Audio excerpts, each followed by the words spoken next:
There is now a break in the proceedings. I have to tell you that I was not able to observe what was going on inside. When I got inside this morning, I was not allowed into the main chamber. I was sent to an annex room. Most of the reporters who were sitting there, not hearing a thing because the audio was constantly breaking. They were leaving the room. They were protesting. And if this is how you practice open justice, I don't have high faith in the court system here. It is absurd that journalists are not able to observe what is going on in the most important case for journalism in modern times. Absolutely absurd. And the fact of the matter is, I was told inside the courtroom, the chambers here, that the court here decided to put this case in one of the smallest courtrooms they had in the building. So only a handful of individuals could observe. What is that? How on earth is that possible with all the massive interest in the case? What are they trying to hide? Why are they toning down the access to this important proceedings? It is not the first time that we observe this. This has been going on in every proceedings we've had in the Julian Assange's case. There has been obstruction for observers to get in, to observe the proceedings. Parliamentarians traveling from abroad cannot get into the courtroom. NGOs have not been able to get in to observe what is going on. I'm not even sure that Amnesty International was able to get into the courtroom to observe what was going on. I believe that Rebecca Vincent from Reporters Without Borders was able to, and she has previously said that she has and Reporters Without Borders have been observing proceedings against journalists in countries around the world, and they have never experienced anything similar as they have experienced here in the UK court system. So, what is all this about? Why is the system so obviously trying to keep the eyes away from what is going on inside here? And you tell them, we are watching you. The world is watching you. You cannot hide the travesty that has been going on against Julian Assange throughout all these years. There needs to be a change. There needs to be, in the end, justice. Justice for Julian Assange.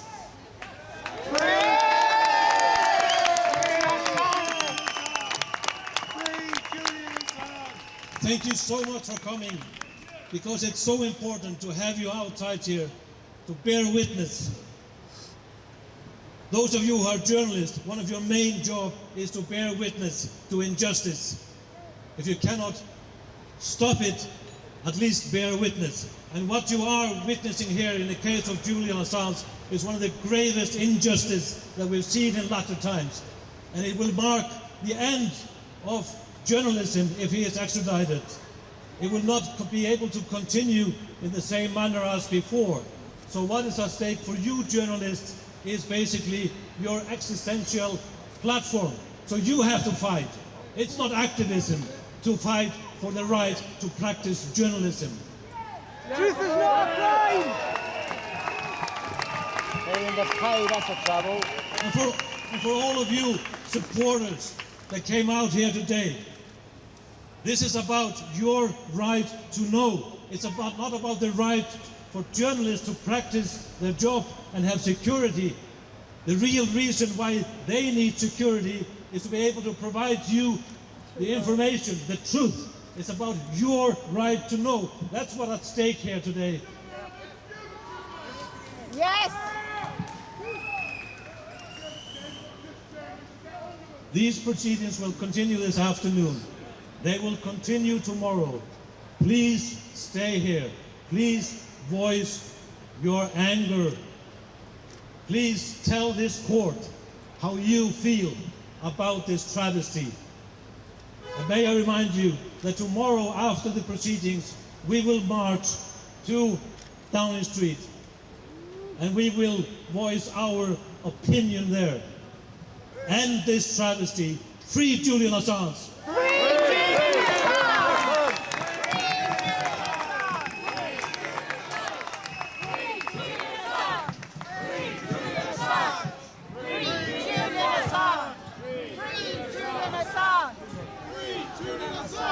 Thanks very much, Kristen.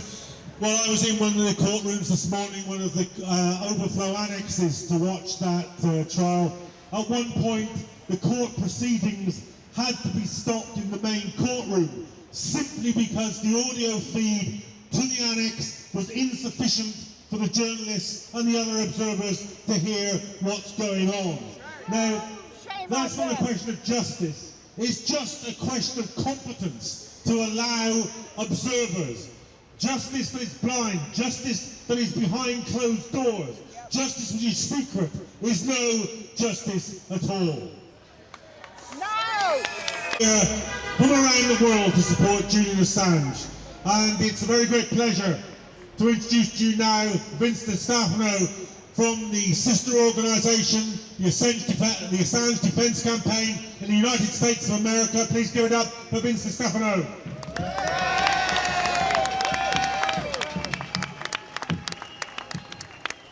Brothers and sisters, I am the National Organizing Director of Assange Defense in the United States, and I come to you today in shame for my country, which is persecuting a man whose only crime is sharing the truth of the war crimes, misdemeanors, and calumny of the United States government.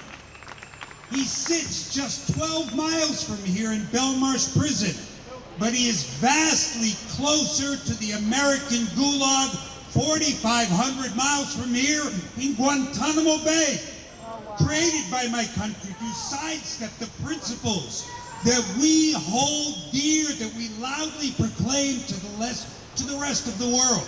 The presumption of innocence, the equality before the law, a prohibition on torture and inhumane treatment, all of which have been denied to Julian Assange. Now I wish to address another individual who stands in the dock with Julian, who too will be prosecuted, who too will be denied justice. Who is that other unindicted co-conspirator? It is you. It is the people. It is your right to know that stands on trial in that courtroom. We cannot wait for the perverted British Jewish system or the perverted American government to provide us justice. Justice will only come when the voices of the people here and around the world are so loud that they can't ignore us any longer. Free Assange! Free Assange now! We will be here today. We will be here tomorrow. We will be here as long as the struggle continues until Julian Assange is free and reunited with his family. And should he choose to do so after his long ordeal, once again, inform, educate, and tell us what our governments wish to hide from us. Thank you all very much. Or civil liberties organisation on the globe, which is not saying that this extradition should be stopped. Every single one of them realises the peril to freedom of speech and a free press because of the way that this is now being conducted. And I'm very glad now to welcome to the platform Alexis de Swave from the International Federation of Human Rights.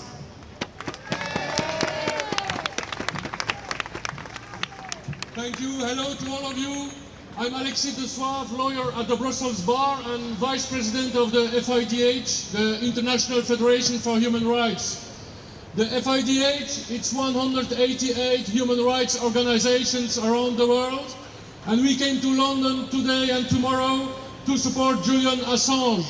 Why? Because the case of Julian Assange is a human rights case. It's about our civil liberties, about our fundamental freedoms.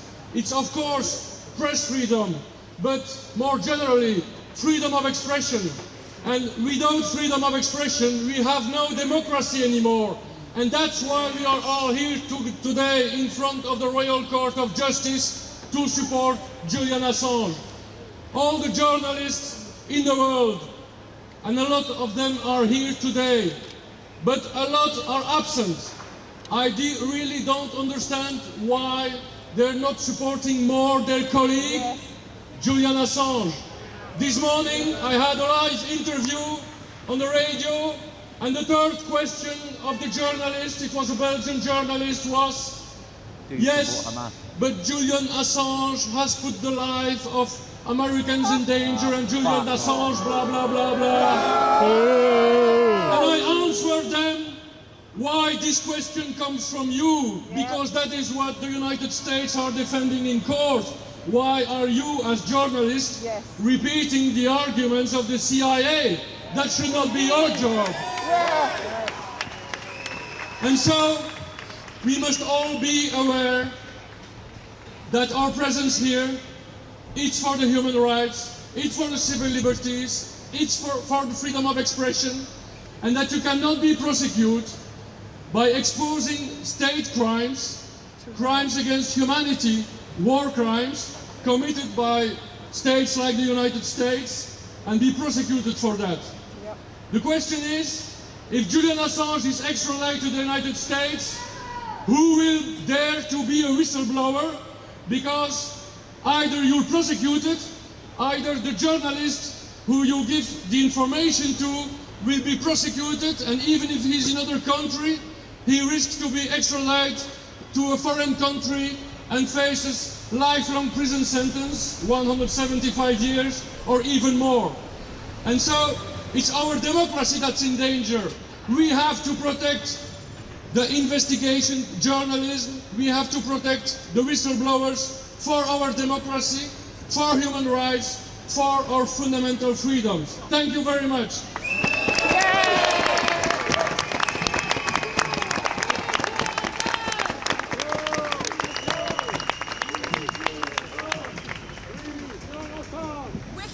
And now Stella Assange is going to give you her impressions of what happened in the court this morning.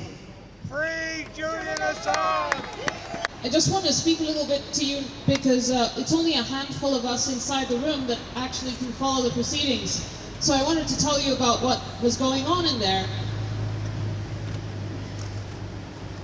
We opened and we talked about Julian's political opinions and his political motivations. And they are clear and they're unchallenged, which is to expose state criminality. And what happens when you expose state criminality? The United States has taken a politically motivated prosecution against a journalist because he exposed them committing crimes. And so what's going on inside this courtroom is to determine how the extent of the cover-up. How is this court going to deal with this case? We heard that the case was only brought after the United States said that it would do anything to prevent the International Criminal Court from examining an investigation into US activities in Afghanistan. And of course, WikiLeaks evidence in the publication that Julian's indicted over are part of that case.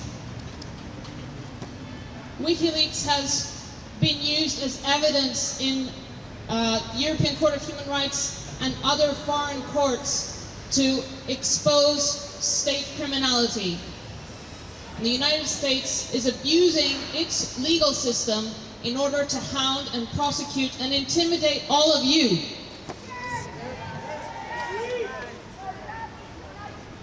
What's at stake is the ability to publish the truth and expose crimes when they're committed by states.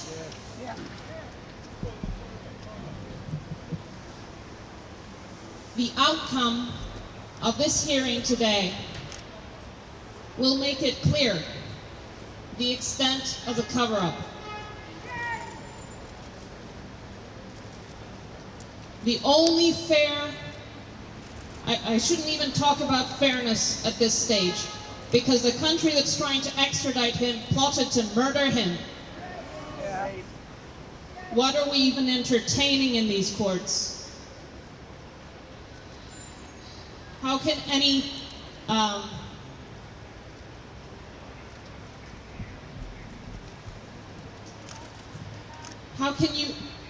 how can you even entertain this hearing knowing what we know? It's all on the public record. And yet it continues. Shame on London. It's only a handful of us in that room, but you know what the stakes are. You understand what this is about. It's about you, it's about us, it's about the public's right to know. It's about the right to be able to speak freely without being put in prison and hounded and terrorized by the state.